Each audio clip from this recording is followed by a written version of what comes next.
Good morning, ladies and gentlemen. Assalamu alaikum, ndugu zanguni. Alan wasalan. Today we are back with our video on the analysis of the logistics and supply chain. And as we close the year and look back at the way the year 2023 had quite a lot of happenings that has happened in a very short time. We had a new administration in Kenya, now taking shape of the formation of the government. We have seen appointments coming up in state positions, public service positions.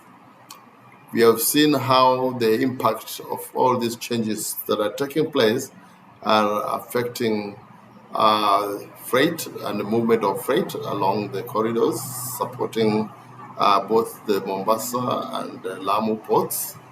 We have also looked at what's been happening out there in the trends, in the shipping trends out there. We have seen how shipping routes are changing. We have seen partnerships in shipping lanes to take advantage of lower freight costs. We have seen vessel congestions in most of the Indian Ocean ports, apart from the Mombasa port and Lamu port. We have seen changes in the development, infrastructure development of the corridors that support the logistics chain. We have seen way back from 2017, we have seen the SGR, Kenya SGR, which has moved from the port of Mombasa to Nairobi in a container depot, and now Nairobi Freight Terminal. And we have seen it progressing all the way to Naivasha ICD. Now we are looking again across the border, and we see a much bigger investment in terms of the electric propulsion for the standard gauge railway moving from Dar es Salaam all the way to the lake region of Mwanza. Now, and then we also observe that along that SGR corridor at Tabora, then we see it branching off to Rwanda, Burundi, and the eastern DRC. That says a lot on the preparedness of the Tanzania government to build a bigger transport corridor that will take over the entire East African landlocked countries that would find it very easy now and less costly to move their cargo through the port of Dar es Salaam. Now, for Kenya to meet this challenge, Kenya hasn't been doing very well, and as far as preparations are looking ahead, strategic decisions have not been made, and sometimes you even wonder why SGR would end up at Naivasha. Yet, if it was meant to serve the East African region and open the freight corridors to the Great Lakes region, then it definitely would have gone through Malaba, Busia borders, then connect to Uganda, or alternatively branch off to Kisumu port and then use the lake transport system to access both northern Tanzania and access Uganda through Port Bell, and from then road truck through the borders of Rwanda, Burundi, and to the eastern DRC. All these are transport corridors that effectively promote the ports of Mombasa and also promotes the port of Dar es Salaam. I've said so many times in this analysis and in this video that the future of ports, the attractiveness of ports today and tomorrow will no longer be the efficiencies that we see most of the ports striving to achieve. I'm talking about the ship turnaround time. The shorter the vessel stays in discharging and loading at the ports, it indicates the more efficient the ports are, and shipping lines will prefer a port where efficiency levels are very high, so that they minimize the cost of the shipping lines by keeping those vessels working at the shortest time possible at those ports. Most of the ports of the world today are striving to achieve those key performance indicators that indicates the ship turnaround time, the vessel turnaround time, the crane moves per hour, the cargo dwell time. All these are geared towards improving efficiencies of the port. But my assertion today is that the corridors that serve these ports are the determinant. Yeah, these are the determinants of the attractiveness of any port in the world. Most of the best performing ports in terms of volumes are strategically located to within the corridors. Yeah, if you look at the east-west corridor from China to Europe, China to the US, you find the ports of Singapore are strategically located to handle through transshipment most of the cargo moving east to west. It's location that gives it the best advantage. But when it comes to transit corridors, it's the corridors, transport corridors that link the ports to the destinations of cargo, freight, or from the sources of cargo to the port for export. Now, these corridors are very strategic, but the determinant of these corridors is how fluid, how efficient these corridors are. Because we have quite a number of what we call non-tariff barriers along these corridors that makes it very, very expensive to use these corridors to access the ports. For instance, we had quite a number of roadblocks from Mombasa all the way to Busia, Malaba, unnecessary roadblocks that were stopping trucks along the route all the way to Uganda. And along these roadblocks, there were, of course, there's coercion and briberies and all that kind of stuff that makes it very expensive for your cargo to move along that corridor. Along with that, we have got also the axle load restrictions, which are being regulated by the way bridges. The way bridges along the corridor that also coast along. And every time you come across a way bridge, you'll see a long, long queue of trucks waiting to be weighed and then released, and then they progress on with their journey. Yeah, at Mlolongo, at Changamwe, at Mlolongo, all the way up to Malaba. At one point at the Malaba border crossing, there was a queue of almost 10 kilometers of trucks just moving. And sometimes, most of the time, most of the trucks have to stay overnight there at the queue before they can continue with their journey to their destinations across the border for the landlocked countries. These are the non-tariff barriers that is making the corridors damn expensive. And if these are properly regulated and the removal of all the non-tariff barriers, then we find that cargo moving from its source to the port for export moves very fast, very efficient, and takes the shortest time possible and reduces the entire lead time of that cargo to reach its the consignee at the predetermined time frame. So the corridors must ensure that they clear all these obstacles or the non-tariff barriers so that the corridors becomes more efficient and therefore makes the ports also most attractive for the shipping lines and for the shippers as well. Now, when we look at the corridors that are competing for cargo going to the Great Lakes region, that is the Northern Corridor, and then also we have the Central Corridor. The Northern Corridor also branches off to the Lapsset Corridor, which is also part of the Northern Corridor, but also starts and ends at the port of Lamu. At the moment, the linkages at the port of Lamu, the road transport system from the port of Lamu, the pipeline is non-existent. There's also no rail system. The road transport has not been completed all the way to South Sudan, and most bigger sections of the road has not been completed. And therefore, the port can only mostly handle what we call transshipment at the port of Lamu. But at the port of Mombasa, we do see a lot of movement of cargo, and they used to call Mombasa port the gateway to East Africa. But I'm afraid that gateway to East Africa will no longer be the same gateway in the next few years as we see what the government of Dar es Salaam are doing along the Central Corridor. And for them, it is very strategic. It is very strategic what they're doing simply because they do realize that the competition with the port of Mombasa is depriving them of volumes that would ideally come from the Great Lakes. Now, the entire East African community, an expanded community now that Ethiopia has come on board, Somalia has also come on board, and therefore the community has become a very big economic bloc that has got consumers in excess of 200 million. Now, this kind of market, massive market, needs infrastructure that is going to support it in terms of growth of the economy of the region. And if you look at all the ports of the world, actually the ports are the dashboard for which the trends, the economic development of most of the regions up by the port would give clearly how the economies of these regions are performing.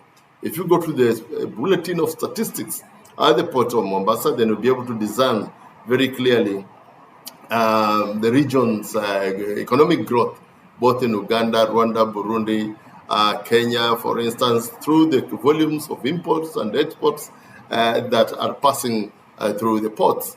Cargo passing through the airports in comparison with the ports are quite insignificant. But therefore, the true reflection of the economic trends of any region is what you'll find in the port's dashboard. And this one clearly gives us that perception that we must open up the freight corridors that serves the region, especially the East African Economic Region. At some point, the East African region was the fastest growing economy in economic bloc in Africa, and the trend has not changed much. Today, from the IMF and the World Bank reports, we realize that Tanzania and Rwanda are now the fastest growing economies. Kenya is either stagnating or going down due to most of the policies, government policies that are coming into play, and the politics that are now going on right now in the country is not really much helpful, really, for the growth of the economy of Kenya. And now we look at Tanzania having developed a 900-kilometer SGR electric train, because we all believed many times before that Dar es Salaam is very, very far away from the Great Lakes. Dar es Salaam is very far away from Bujumbura. Dar es Salaam is very far away from Kigali, is very far away from Kampala. And therefore, the shortest route is obviously the Mombasa port. And Mombasa port through via Busia, Malaba, cross-border points has become very short and very effective for use of the port of Mombasa. And that's why we call the port of Mombasa the gateway to East and Central Africa. But now this is changing, and it's changing pretty fast.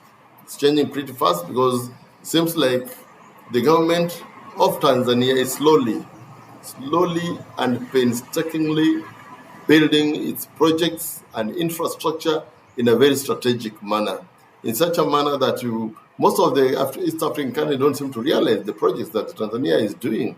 And looking at the Central Corridor, first, apart from the electric SGR train, already the Tanzania part has already laid the first 100 kilometers of pipeline that is connecting directly to Uganda. They are connecting directly to Uganda. And what does that tell us?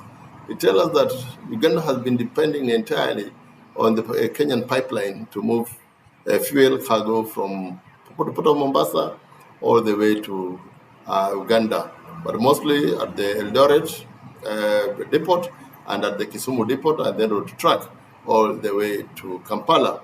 Now, with the diversion of the pipeline from Uganda to the port of Dar es Salaam, then it tells us that as soon as that pipeline is complete and fuel cargo will start moving through the pipeline from Uganda to Tanzania, port of Dar es Salaam, then we lose those volumes of tonnage, tonnage of cargo that passes through that pipeline to Uganda.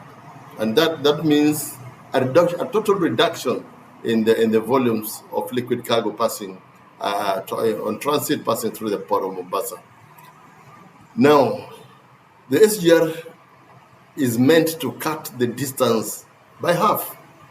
If Dar es Salaam to Mwanza is 2,100 kilometers, with a train that is moving at 160 kilometers per hour, as compared to our diesel engine, SGR, that is moving like a snail, slow pace. It's taking 8 hours to move 500 kilometers from Mombasa to Nairobi. Then you realize that the SGR, electric SGR from Dar es Salaam to the Great Lakes region will take almost the same distance and time that our Kenyan SGR takes from Mombasa to Nairobi. And therefore, the advantage that Mombasa port had over the port of Dar es Salaam in terms of the long distance from Dar es Salaam to the Great Lakes will be sorted out once and for all by the government of Tanzania. And with it, it's not only about the speed, because the other day they did the testing of the speed at Morogoro of the SGR, because the SGR is meant to start moving from this January 2024. The SGR will start operations, and they were testing the speed, the limit of the speed they can move, and that electric train could move up to 178 kilometers per hour. Compare that one with 70 kilometers of the standard gauge railway, or 80 kilometers of the standard gauge railway of Kenya, which is diesel propelled, and you see that in logistics, time is of essence. That's why in logistics we talk about lead time. The time and the order is made up to the time the order is fulfilled. And that period is what we call lead time.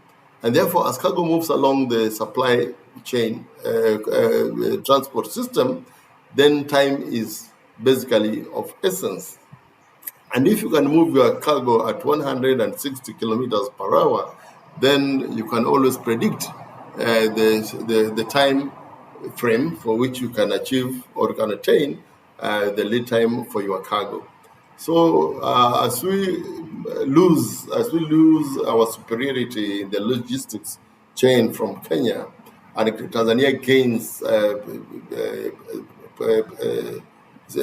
higher gains in terms of the time taken for cargo to move from the port of Dar es Salaam to the interior destinations, to the landlocked countries, then we do realize that even at the lake transport system, where we have MV Uhuru 2, which was recently refurbished, but a refurbished vessel cannot perform better than it used to do, when it was new. And this vessel is the oldest, in an old relic, is an ancient kind of steamship that existed in the colonial days, just been refurbished, and is now being released to ply the Kisumu Port Bell, Kisumu Mwanza routes. Tanzania last month commissioned a brand new vessel, freshwater vessel, the biggest vessel in Africa, running on the freshwater lake of Lake Victoria, MV Mwanza. Hapa ni kazi tu. It has been released. It's running with a capacity of 1,200 passengers at the same time, with 400 tons of cargo, which can be detected on board at the same time, with also 30 to 40 motor vehicle units that can move at one shipment on that vessel. And it's a brand new vessel which has been commissioned by the government of Tanzania. And therefore, the competition for the transport superiority at the Lake Victoria, connecting all the three East African states, will be on MV Mwanza and MV Uhuru 2. Now your guess is as good as mine. Who will take the best advantage and the best position in terms of volumes of cargo and out of speed of delivery of service, and therefore that puts Kenya in a quandary. When we lose that lake transport system, and we lose on the SGR competing corridors, and then we lose out, of course, on the pipeline, then you can see for yourself where Kenya is putting itself as we move forward. Not in the next 5 years. No. It's only in the next 3 years going forward. We lose our superiority in taking charge of cargo, or we lose the gateway to East and Central Africa. But between the two corridors, One of the comments that I read in my previous video was very interesting. Very interesting. Yeah, there's one comment they said that it will be better off if the Port of Mombasa and the Port of Dar es Salaam play complementary roles in giving service to the East African region, because this is a trading bloc, this is an economic bloc, and there's unity of both political and economic movement. We also have East African customs territory, all that being all these joint arrangements. But at the bottom line, it is the one who takes charge of the corridor that carries home the trophy. And Tanzania is not making any, they're silently building capacity to overtake the port of Mombasa. And they're not making any noise about it. I'm only seeing it very strategic from my strategic position, that I'm seeing what they're doing and seeing what it's going to be like in the next 2 to 3 years when all their systems go live. Remember the G2G Kenya government policy for importation of oil products, which also offended most of the people depending on Kenya's import of this product, especially Uganda. And now Uganda has formally moved away from the previous arrangements of buying fuel from Kenya, and now they are going solo. They are going to import their own fuel products, and they are moving away.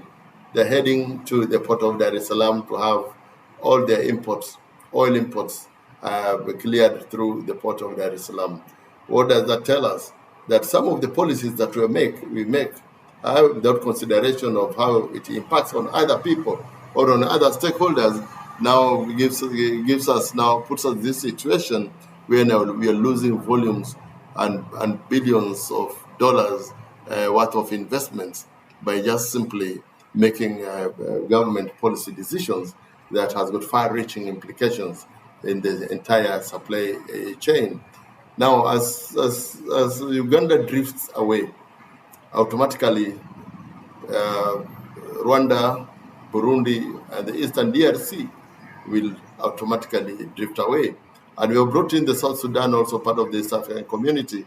And South Sudan is also easily accessed through Uganda. And therefore, Uganda moves away, then it can easily drag with it all the imports going to south of Sudan. The volumes for South Sudan is growing rapidly over a period of time, owing to the fact that the government of South Sudan, since the peace agreement was signed, is now rebuilding.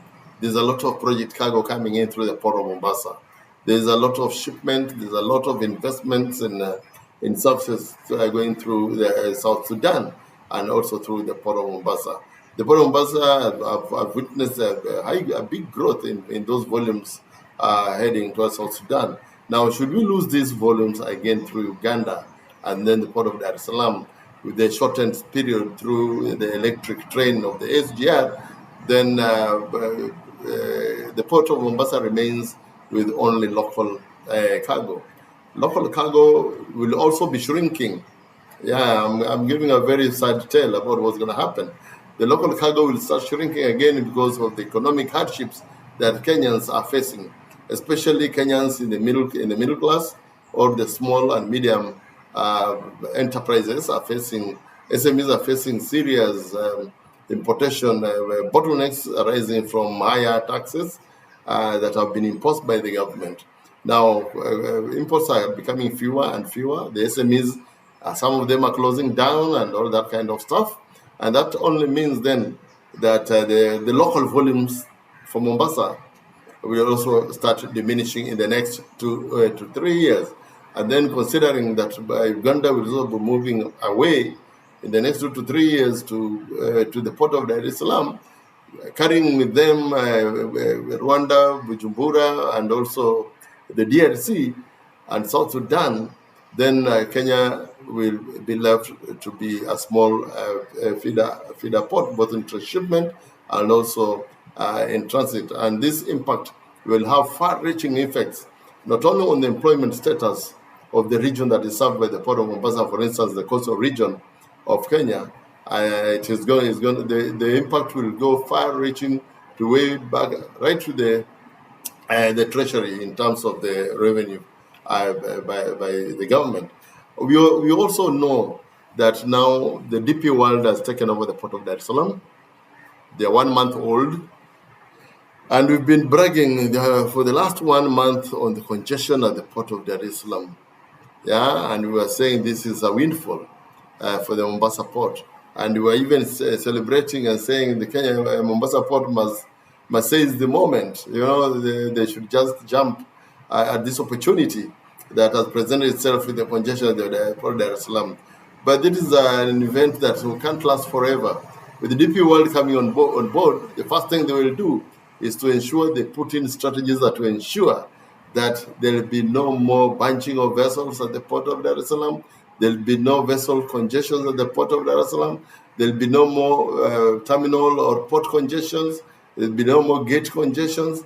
And the fluidity of movement of cargo through the latest modern technological systems of the DP World will turn around the fortunes, of the port of Dar es Salaam. As we move forward, I'm asking the Kenya government, I don't know where they are seeing what's happening across the border. We have with us also the permanent secretariat for the Northern Corridor. They are residing, the offices I think is at the Nyali, somewhere in Nyali. And I don't see any activities geared towards developing and improving the efficiency of the corridor, of the Northern Corridor. I'm waiting to see that. So as we close this year, I'm putting this thing into perspective so that you can also understand that as we move forward into the new year starting tomorrow, things must change. Otherwise, we'll be left behind by the people whom we always thought we had already moved very far ahead of them. And now they are moving, galloping very fast, catching up with us, and very soon they'll be leaving us behind. So this is food for thought for the people, the viewers who are listening to this program. And I'm also requesting kindly, subscribe to our channel. I've seen I'm getting so many viewers, but very few are subscribing. We need to grow this channel so that we can educate and make people see in depth what goes on as they're moving their cargo coming through the port of Mombasa, and the impact of the other trends in the shipping world and how they impact directly on the price of the cargo or the commodities, the product that we import, and the shelf price. So this is also very educative. But also Off-Dock Services is a company that's dealing with also ship contracting. Off-Dock company is also developing systems and software that can help enhance the movement of cargo within local facilities, within the port facilities, within the CFSs, within the warehousing. We have got software that we have developed that we are willing to assist all our local importers, our local logistics companies to improve on the efficiency of the services, and so help improve also the corridor that serves the port of Mombasa. Please share with others also this video. Click on the notification bell so that every time we roll out a new video, you get real-time notification, and therefore widen our audience. Thank you so much. Let's meet again in the next video.